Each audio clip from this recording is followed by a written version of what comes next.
Lecture du livre d'Esdras.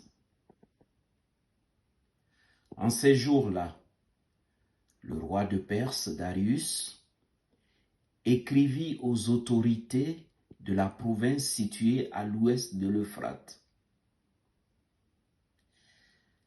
Laissez le gouverneur de Juda et les anciens des Juifs travailler à cette maison de Dieu. Ils doivent la rebâtir sur son emplacement.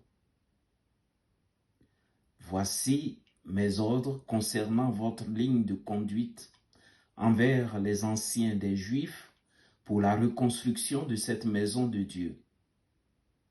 Les dépenses de ces gens leur seront remboursées exactement et sans interruption sur les fonds royaux, c'est-à-dire sur l'impôt de la province.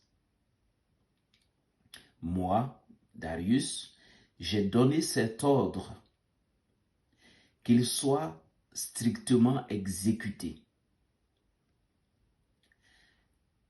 Les anciens des Juifs continuèrent avec succès les travaux de construction, encouragés par la parole des prophètes Agé et Zacharie, le fils d'Iddo.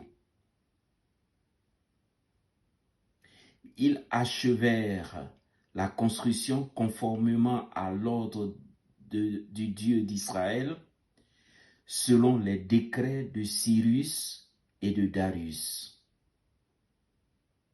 La maison de Dieu fut achevée le 3e jour du mois nommé Adar, dans la 6e année du règne de Darius.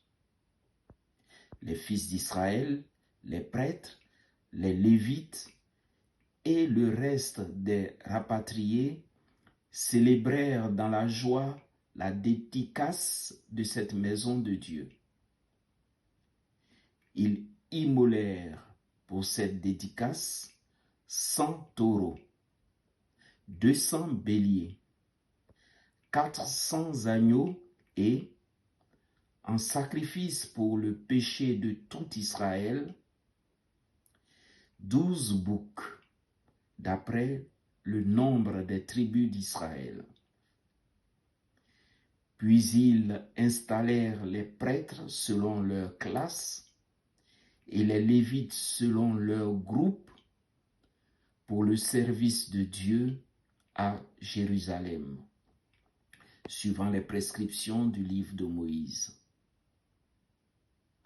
Les rapatriés célébrèrent la Pâque le 14e jour du 1er mois.